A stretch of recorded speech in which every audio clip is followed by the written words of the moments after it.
नमस्कार दोस्तों, आप सभी का स्वागत है हमारे चैनल पर। और आज मैं आप सभी के लिए लेकर आई हूँ जेठ मास में बृहस्पतिवार की व्रत कथा। चलिए आरंभ करते हैं। प्राचीन काल में एक ब्राह्मण था। वह बहुत निर्धन था। उसके कोई संतान नहीं थी। उसकी स्त्री बहुत मलिनता के साथ रहती थी। वह स्नान न करती, किसी देवता का पूजन न करती। इससे ब्राह्मण देवता बहुत दुखी थे। बेचारे बहुत कुछ कहते थे, किंतु उसका कुछ परिणाम न निकला। भगवान की कृपा से ब्राह्मण की स्त्री के कन्या रूपी रतन पैदा हुआ। कन्या बड़ी होने पर प्रातः स्नान करके विष्णु भगवान का जाप वह बृहस्पतिवार का व्रत करने लगी। अपने पूजन पाठ को समाप्त करके स्कूल जाती तो अपनी मुट्ठी में जौ भरकर ले जाती और पाठशाला के मार्ग में डोलती जाती। तब ये जौ स्वयं के हो जाते।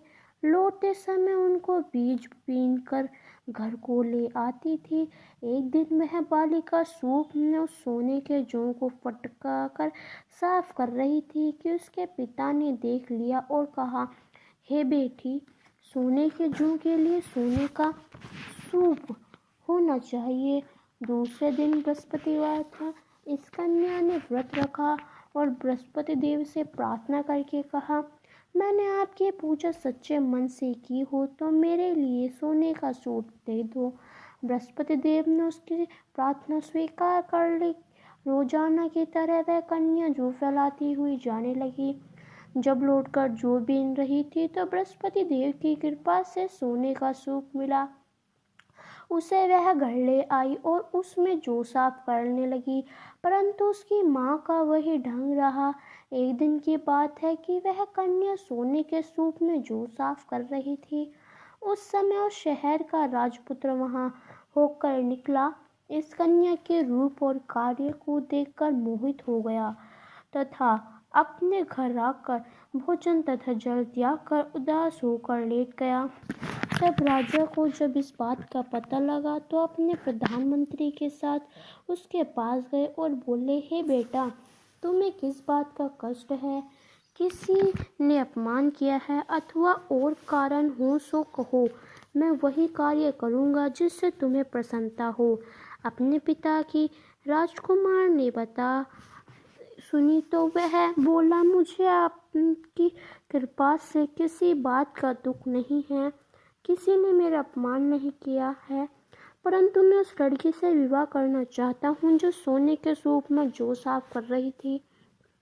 यह सुनकर राजा आश्चर्य में पड़ा और बोला, हे बेटा, इस तरह की कन्या का पता तुम ही लगाओ। मैं उसके साथ तेरा विवाह अवश्य ही करवा दूंगा।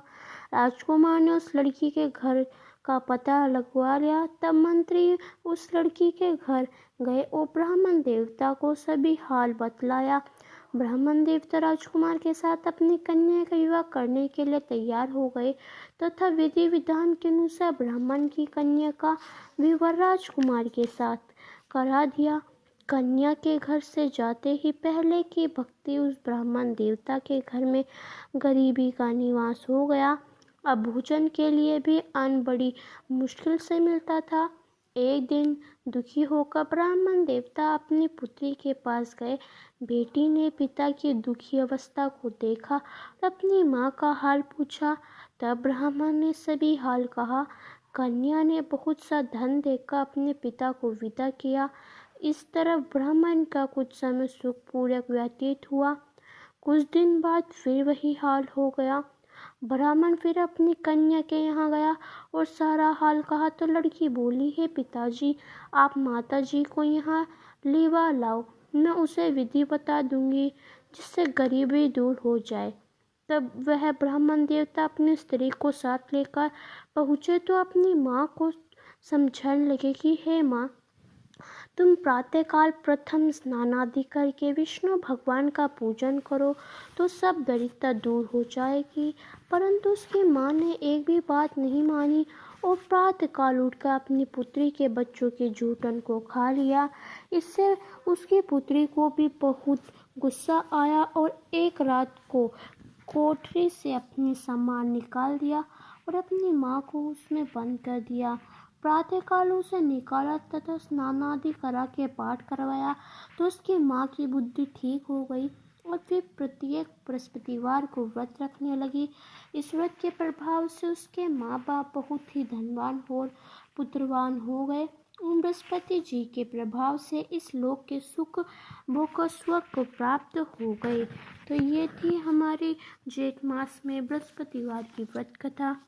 आपको कैसे लगी हमें कमेंट कर ज़रूर बताएं और अंत तक हमारे साथ बने रहने के लिए आप सभी का बहुत बहुत धन्यवाद।